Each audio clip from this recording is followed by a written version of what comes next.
Are you a runner who's trying to avoid missing time due to injury? Or maybe you're looking for a better way to warm up?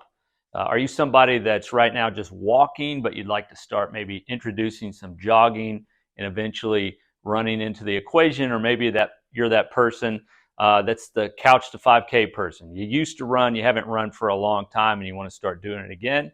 If so, this video will be really good for you. Today I want to talk about pre-running warm-ups. I'm a runner myself, and one question I get a lot from my patients is, what do you typically do to warm up for your runs? You don't want to necessarily just dart out of the house and start running, and you really don't need to go out in the driveway and stretch those cold muscles for 15 minutes before you take off. What I typically do is just warm up for a couple minutes, and what I'm going to do for you guys today is take you through the warm-up I do.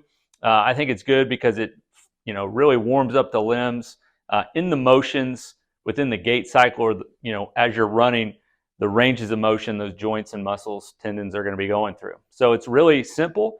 You don't need any equipment really.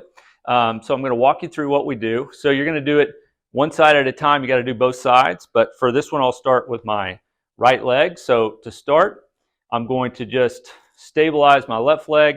And the key here is I don't want to be, as I bring my leg up, this is the first movement, I want to stay relatively still here. So we're stabilizing, we're not moving our torso. We just stay nice and still. And there I go, I'm starting to move. So stabilize there. And we're just here. And I'm just going to bring my knee up about 20 times. That's the first movement. The second movement is straighten out the leg.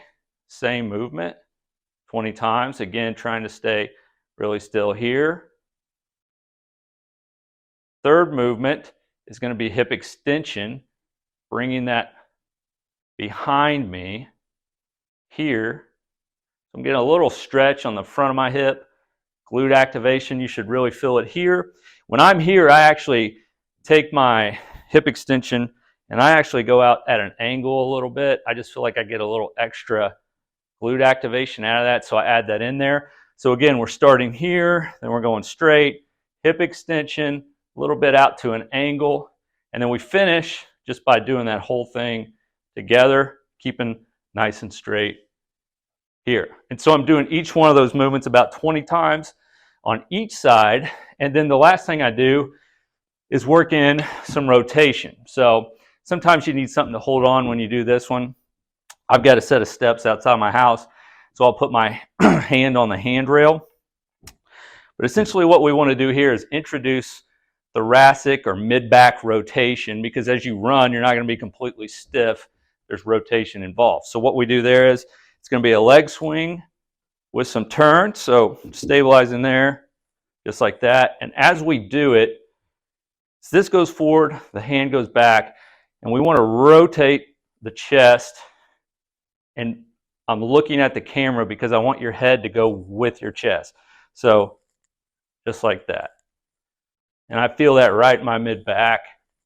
And again, rotate the head with it. I do that both ways 20 times.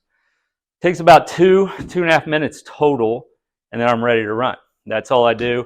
Like I said, I don't run out there to the driveway and stretch cold muscles for 10 minutes before I take off. I just get everything warmed up. Seems to work for me. Hope it works for you, and I'll talk to you guys soon.